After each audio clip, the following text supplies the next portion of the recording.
மகன் தூய ஆவியானவரின் பெயராலே. ஆமென்.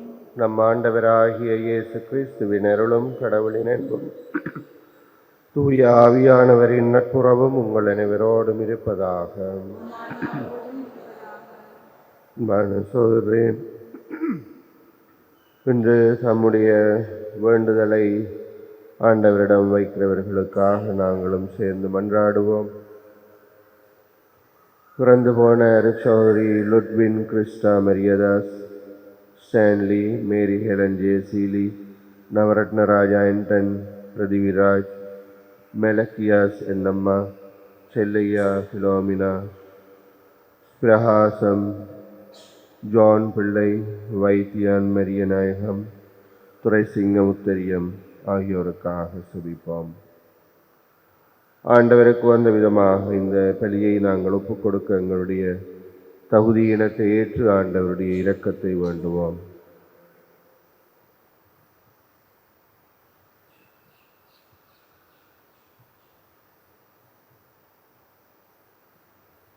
எல்லாம் வல்ல இறைவனிடமும் சகோதர சகோதரிகளே எங்களிடமும் நான் பாவி என்று ஏற்றுக்கொள்கிறேன். ஏனெனில் சிந்தனையாலும் சொல்லாலும் செயலாலும் கடமையில் தவறியதாலும் பாவங்கள் பல செய்தேன். ஆகையால் எப்பொழுதும் கன்னியான பரிசுத்த மரியாதையும் வானதூதர் புனிதர் அனைவரையும் சகோதர சகோதரிகளை உங்களையும் நம் தேவனாகிய ஆண்டவரிடம் எனக்காக வேண்டிக் கொள்ள மன்றாடுகிறேன். ஆண்டவரே இரக்கமாயிரும். கிறிஸ்துவே இரக்கமாயிரும். ஆண்டவரே இரக்கமாயிரும். எல்லாம் வல்ல இறைவன் நம் மீது இரக்கம் வைத்து நம் பாவங்களை மன்னித்து நம்மை நித்திய வாழ்வுக்கு அழைத்து செல்வாராக. சபிப்போமாக. தந்தையே, சொல்லற்கரிய உம்முடைய அருளாலும் எல்லா ஆசிகளாலும் நாங்கள் செல்வராக்கப்பட்டுள்ளோம். இவ்வாறு பழமையிலிருந்து நாங்கள் புதுமைக்கு மாறுவதன் வழியாக விண்ணரசின் மாட்சிக்கு எங்களை தயார் செய்வோமாக. உம்மோடு என்றும் வாழ்ந்து ஆட்சி செய்கின்ற எங்கள் ஆண்டவர் கிறிஸ்து வழியாக மன்றாடுகிறோம்.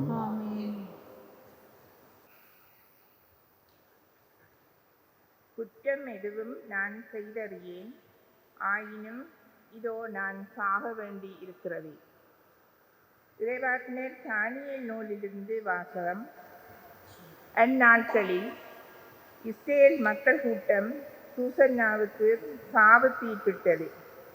அப்பொழுது சூசன்னா உரத்த குரலில் கதறி, என்றுமுள்ள இறைவா, மறைவானவற்றை நீர் அறிகிறீர்.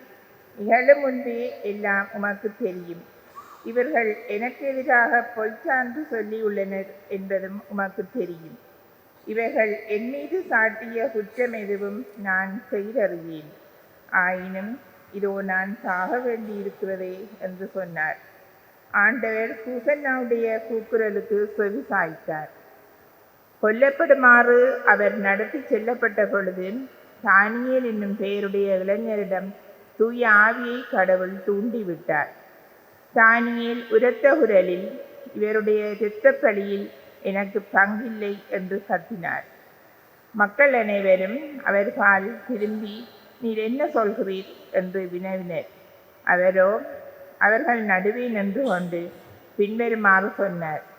இஸ்ரேல் மக்களே, வழக்கை ஆராயாமலும் உண்மையை அறிந்து கொள்ளாமலும் இஸ்ரேல் மகள் ஒருத்தியை தீர்ப்பிட துணிந்து விட்டீர்களே, அந்த அளவுக்கு நீங்கள் அறிவிலிகளா?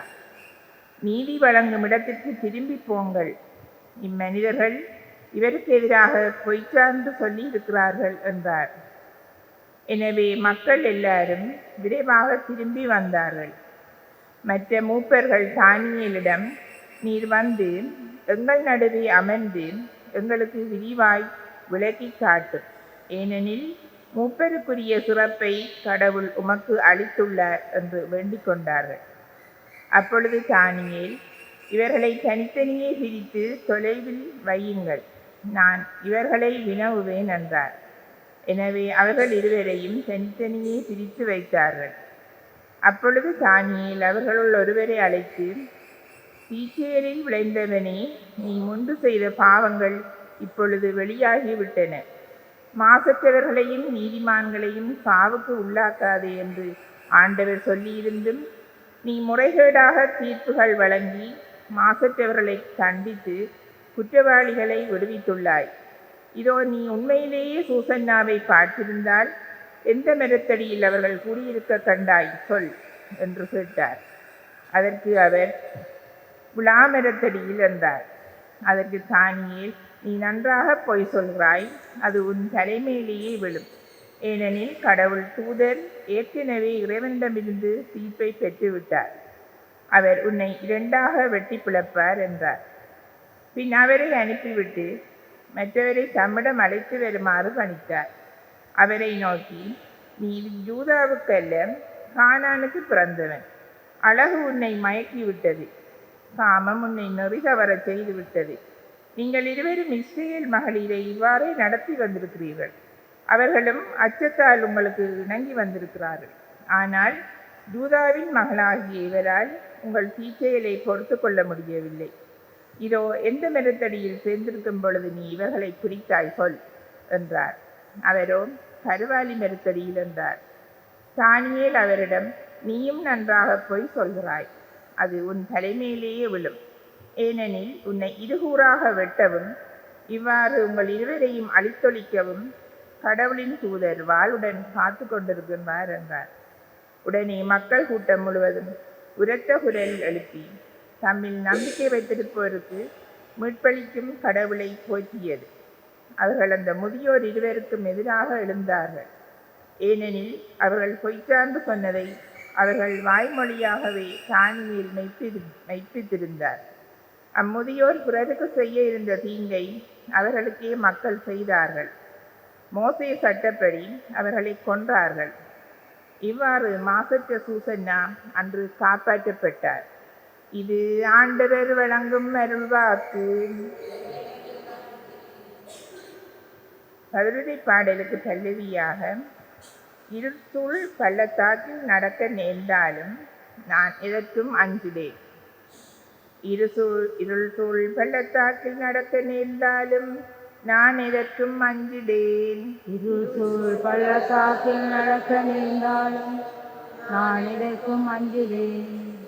ஆண்டவரே என் நாயர், எனக்கு ஏதும் குறையில்லை. பசும்புல் வெளி மீது என்னை அவர் இளைப்பாறச் செய்வார். அமைதியான நீர்நிலைகளுக்கு என்னை அழைத்துச் செல்வார். அவர் எனக்கு புத்துயிர் அளிப்பார். இருள் சூழ் பள்ளத்தாக்கில் நான் நடக்க நேர்ந்தாலும் நான் எதற்கும் அஞ்சிடேன். தம் பெயர்க்கேற்ப என்னை நீதி வழி நடத்திடுவார்.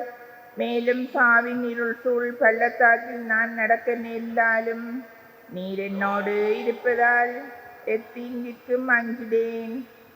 கோலும் நெடுங்கலியும் என்னை தேற்றும்.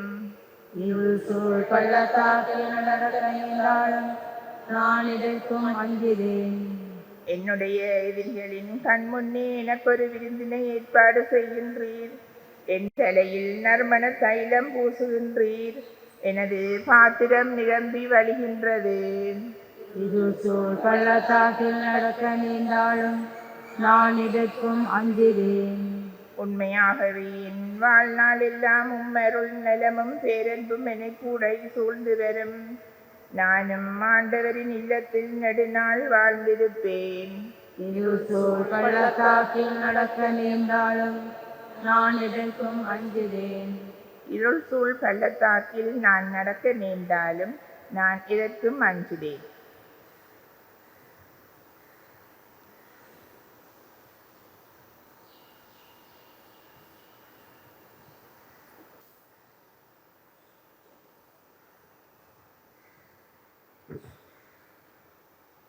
தீயோர் சாக வேண்டும் என்பது என்னுடைய விருப்பம் அல்ல. ஆனால் அந்த தீயோர் தம்முடைய வழிகளிலிருந்து திரும்பி வாழ வேண்டும் என்பதே என்னுடைய விருப்பம் என்கிறார் ஆண்டவர். ஆண்டவர் உங்களோடு இருப்பாராக. யோவான் எழுதிய தூய நற்செய்தியிலிருந்து வாசகம். ஆண்டவரே மாற்றி உமக்கு. 8வது அதிகாரம் வசனங்கள் 1 தொடக்கம் 11 முடிய. இயேசு ஒலிவ மலைக்கு சென்றார். பொழுது விடிந்ததும் அவர் மீண்டும் கோவிலுக்கு வந்தார். அப்போது மக்கள் அனைவரும் அவரிடம் வந்தனர். அவரும் அங்கு அமர்ந்து அவர்களுக்கு கற்பித்தார்.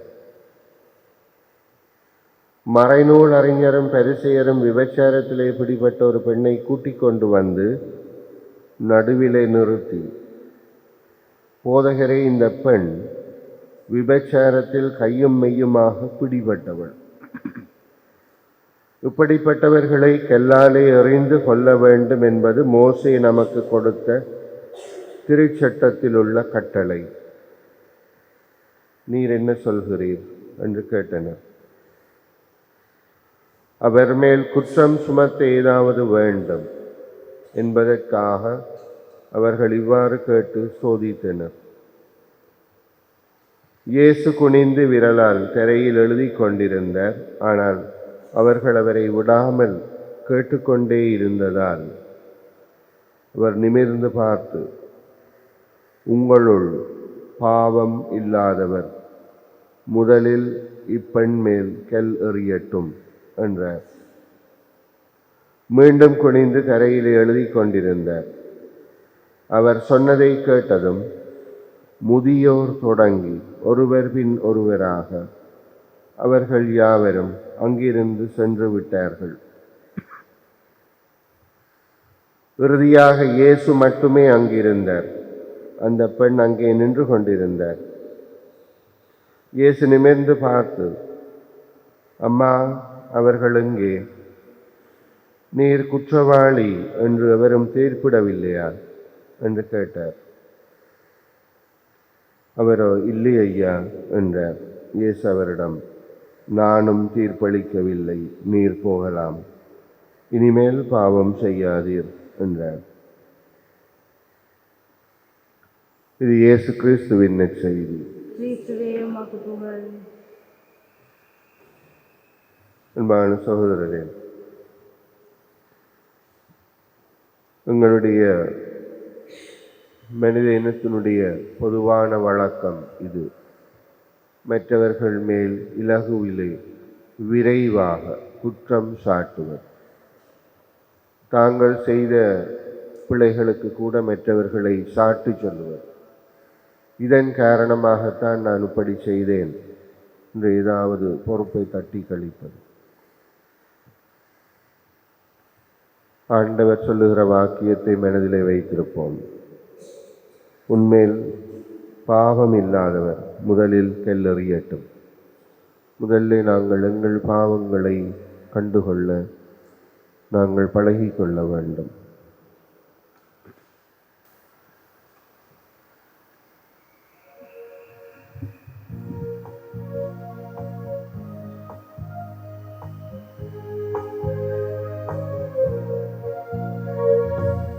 காணிக்கை கரமேந்தி நான் வரும் நேரம், காலத்தின் தலைவாணி கரம் நிறுத்த வேண்டும். ஆரணத்தோடு எம்மை படைத்தாய், காணிக்கையாய் எம்மை ஏற்றுக்கொண்டீர்.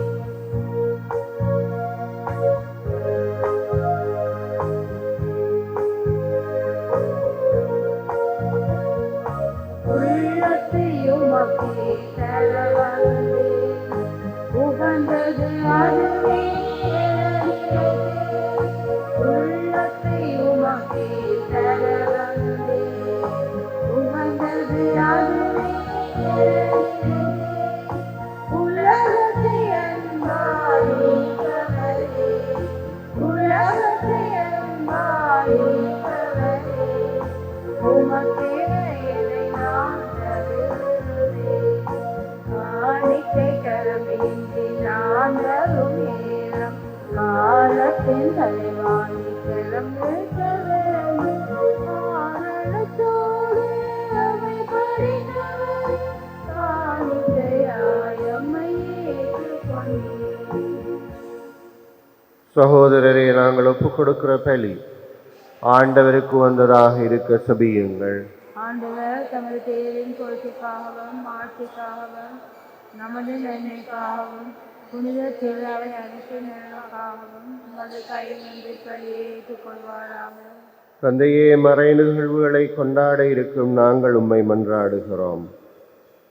அதனால் உடல் ஒருத்தலின் பயனாக மகிழ்வை தரும் மன தூய்மையை நாங்கள் உமக்கு காணிக்கையாக்குவோமாக.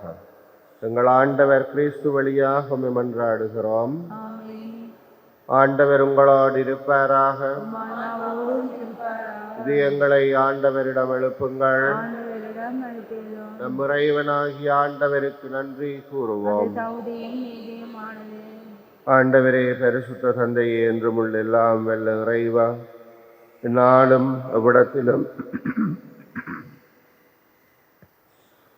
நாங்கள் உமக்கு நன்றி செலுத்துவது மெய்யாகவே தகுதியும் நீதியுமாகும். எங்கள் கடமையும் மீட்புக்குரிய செயலுமாகும். உம்முடைய திருமகனின் மீட்பளிக்கும் பாடுகளினால் உலகனைத்தும் நல்லுணர்வை பெறுகிறது. உம்முடைய மாண்பை அறிக்கையிடுகிறது. சிலுவையின் வியத்தகு வலிமையினால் உலகத்தின் தீர்ப்பும் சிலுவையிலே அறையுண்டவரின் அதிகாரமும் விளங்குகின்றன. ஆகவே வானதூதர்களோடும் புனிதர்களோடும் நாங்களும் உம்மை புகழ்ந்து சொல்லுவதாவது: தூயவர், தூயவர், தூயவர், வான்படைகளின் கடவுளாம் ஆண்டவர், விண்ணகமும் மண்ணகமும் வலம் ஆட்சியால் நிறைந்துள்ளன. உன்னதங்களிலே ஓசானா. ஆண்டவர் பேரால் வருகிறவர் ஆசி பெற்றவர். உன்னதங்களிலே ஓசானா.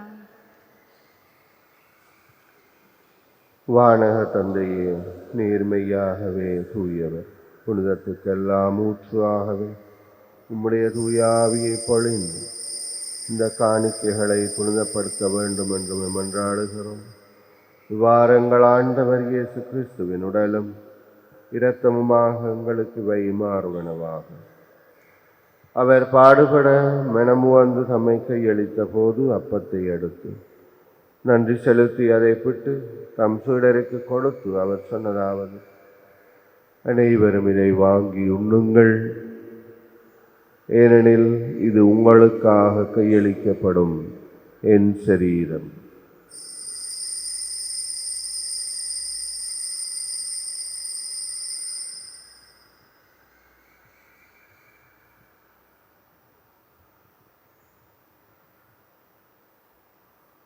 அவ்வண்ணமே உணவருந்திய பின் கிண்ணத்தை எடுத்து நன்றி செலுத்தி தம் சீடருக்கு கொடுத்து அவர் சொன்னதாவது: அனைவரும் இதிலிருந்து பெற்று பருகுங்கள், ஏனெனில் இது புதிய நிலையான உடன்படிக்கைக்குரிய என் இரத்தத்தின் கிண்ணம். இது பாவ மன்னிப்புக்கென்று உங்களுக்காகவும் பலருக்காகவும் சிந்தப்படும். இது என் நினைவாக செய்யுங்கள்.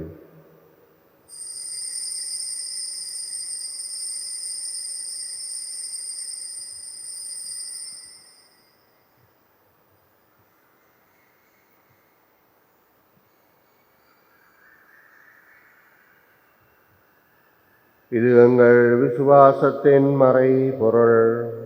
ஆண்டவரே, நீங்கள் மலரும் உமது இறப்பினை அறிக்கையிடுகிறோம், உமது உயிர்ப்பினையும் எடுத்துரைக்கின்றோம். ஆகவே இறைவா, நாங்கள் கிறிஸ்துவின் இறப்பையும் உயிர்ப்பையும் நினைவு கூர்ந்து வாழ்வு தரும் அப்பத்தையும் மீட்பளிக்கும் கிண்ணத்தையும் உமக்கே ஒப்புக் கொடுக்கிறோம். உம்முடைய திருமுன் நின்று ஊழியம் புரிய தகுதி இல்லாத எங்களை ஏற்றுக்கொண்டீர். எனவே உமக்கு நன்றி செலுத்துகிறோம். மேலும் கிறிஸ்துவின் உடலிலும் இரத்தத்திலும் பங்கு கொள்ளும் எங்களை தூய ஆவியானவர் ஒன்று சேர்க்க வேண்டுமென உம்மை தாழ்மையோடு மன்றாடுகிறோம். இறைவா, உலகெங்கும் பரவி இருக்கிற உம்முடைய திரு அவையை சிறப்பாக எங்கள் திருத்தந்தை, எங்கள் ஆயர், குருமரபினர், உமக்கே சொந்தமான மக்கள் அனைவரையும் உம்முடைய அன்பின் நிறைவை அடைய செய்தருளும். தந்தையே, உயிர் செல்லும் நம்பிக்கையோடு இறந்து போகிற எங்கள் சகோதரரை ஒளிமிக்க உம்முடைய பிரசன்னத்தில் ஏற்றுக்கொள்ளும். எங்கள் எல்லார் மேலும் இரக்கமாயிரும்.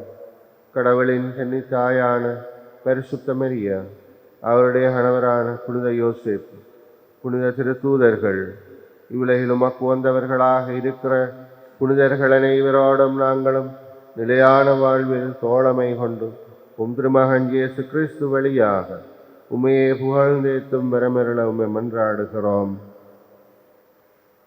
இவர் வழியாக இவரோடு இவரில் எல்லாம் வெல்ல இறைவனாகிய தந்தையே, தூய ஆவியானவரின் ஒன்றிப்பில் எல்லா புகழும் மாட்சியும் என்றென்றும் உமக்குரியதே.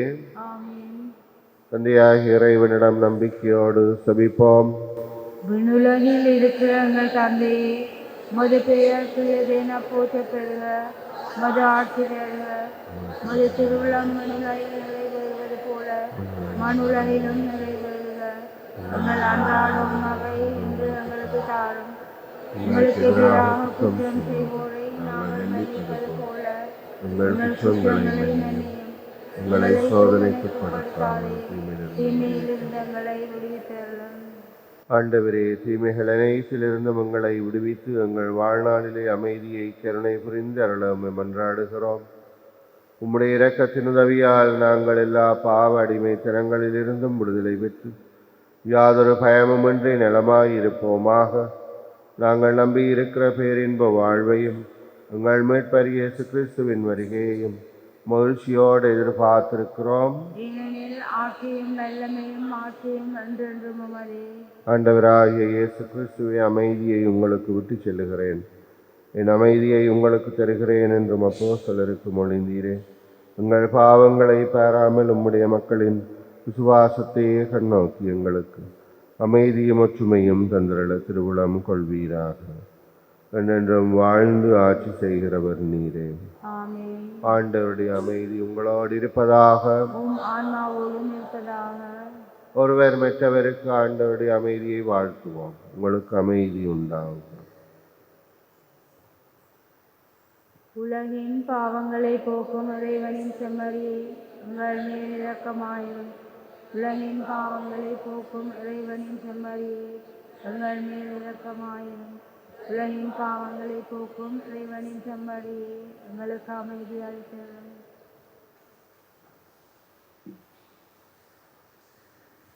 இதோ எங்கள் ஆண்டவர் எங்களுக்காக தம்மையே பலியாக்குகிற செம்மறி. இவருடைய விருந்திலே பங்கெடுக்கிற நாங்கள் பேறு பெற்றோர். ஆண்டவரே, நீர் என் இல்லத்தில் எழுந்தருள நான் தகுதியற்றவள். ஆனால் ஒரு வார்த்தை மட்டும் சொல்லியல்லும் எனது ஆன்மா நலமடையும்.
நன்றி கூறி செபிப்போமாக.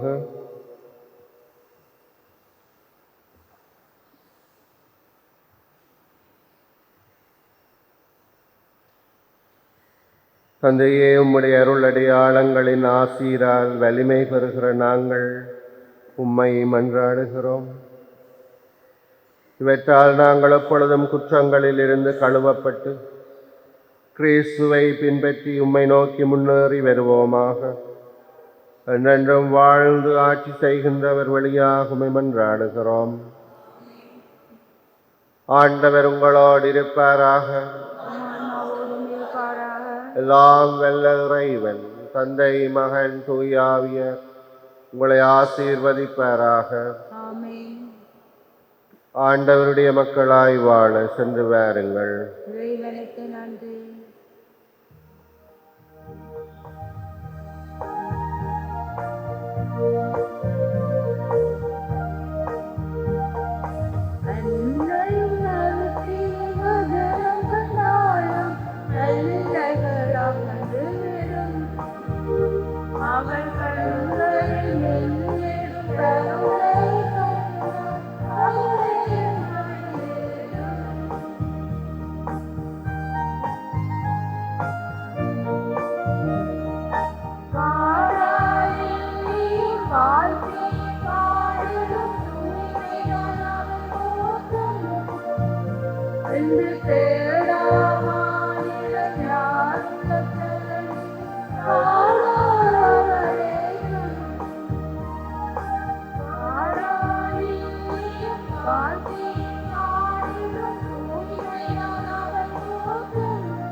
யாடியா T5L மகிழ்ச்சி நிறைந்த நீண்ட பயணத்திற்கு. ஹோலி மேரியில் புத்தம்புது நிகழ்ச்சிகளை உடனுக்குடன் பார்த்து மகிழ எமது Facebook மற்றும் YouTube பக்கத்தை லைக் செய்யுங்கள்.